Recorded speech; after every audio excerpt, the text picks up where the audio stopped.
Labi, šoreiz parunāsim par holesterīnu. Un visticamāk, viss, ko esat dzirdējuši par slikto holesterīnu, būs jāpārdomā, jo izrādās tas, ko mēs gadiem ilgi esam uzskatījuši par ienaidnieku, patiecībā varētu būt mūsu organisma glābējs.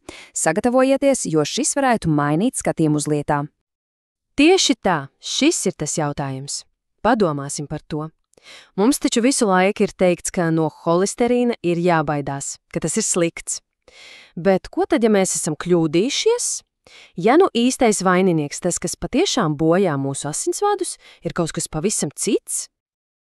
Lai to saprastu, sāksim ar to, ko visi it kā jau zina. Apskatīsim galveno aizdomās turamo, to, uz kuru gadu desmitiem visi rāda ar pirkstu. Lūk arī viņš – zema blīruma lipoproteīns. Jā, tas pats ZBL. Medicīnas pasaulē un medijos tas tiek pasniegts kā galvenais iemesls visām artēriju problēmām. Tas ir tas publiskais ienaidnieks numur 1, kura visiem spēkiem cenšamies samazināt. Bet, kā jau jebkurā labā detektīva stāstā, ir jāiet uz pašu sākumu. Paskatīsimies, kur un kāpēc šis bojājums asinsvados vispār rodas. No kurienes tas viss sākas? Un lūk, te arī ir atslēga visam stāstam. Redziet, holesterīns nav tas, kurš uzsāka kautiņu. Nē, viņš ierodas uz notikuma vietu, kad viss jau ir noticis. Tātad pati problēmas sakne ir tas sākotnējais bojājums, nevis tas remonta strādnieks, kurš vienkārši atnācis darīt savu darbu. Labi, ja holesterīns nav vainīgs, tad kurš ir? Un te mēs nonākam pie kaut kā, ko gandrīz visi lieto katru dienu. Šis citāts ir tieši laikā. Tas skan dramatiski, bet padomājiet par to šādi.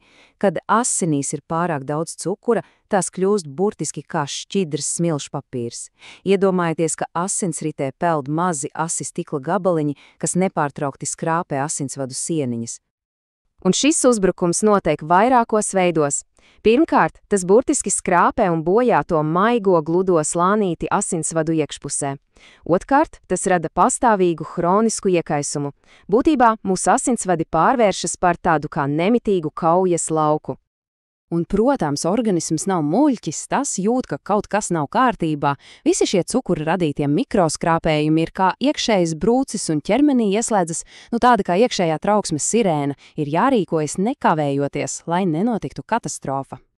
Un tieši šeit, kad trauksme ir sacelta, uz skatuves parādās mūsu stāsta nepareizi saprastais varonis. Ķermenis dara to, kas tam jādara, tas izsauc avārijas dienestu. Un kas ir šis dienests? Jā, tas ir ZBL holesterīns, tāpēc pagriezīsim šo stāstu par 180 grādiem. ZBL nav ļaundaris. Iedomājieties, ka aknas ir tāds kā būvmateriāla veikals. Kad pienāk SOS signāls par bojājumu, tās nekavējoties izsūta speciālo remonta materiālu ZBL, lai lāpītu cietos caurumus. Paskatīsimies uz šo procesu soli pa solim. Viss ir ļoti loģiski. Pirmais solis – cukurs rada bojājumu. Otrais – organisms to pamana un sūta signālu. Trešais – aknas saņem ziņu un izsūta remonta brigādi. Un ceturtais – šī brigāde ierodas un liek virsū tādu kā plāksteri. Holesterīns ir atbilde, nevis cēlonis. Un ko tieši šis remonts strādnieks dara? Viņa darbs ir absolūti kritisks. Pirmkārt, viņš atved materiālu un uztaisa ielāpu, lai burtiski airlīmētu to plaisu, lai asinsvads, nedod Dievs, nepārplīstu. Un otrkārt, kas ir tikpat svarīgi, viņš palīdz nomierināt to hausu, to ķīmisko vētru, kas plosās bojājuma vietā. Tas ir tīrs aizsardzības mehānisms. Un te mēs nonākam pie pašas būtības, pie galvenās idejas, kas jāpaņem līdzi no šī visa stāsta. Citiem vārdiem sakot, kad analīzēs ir redzams augsts sliktā holesterīnu līmenis, tas ir kā dūmu detektors, kas kliedz.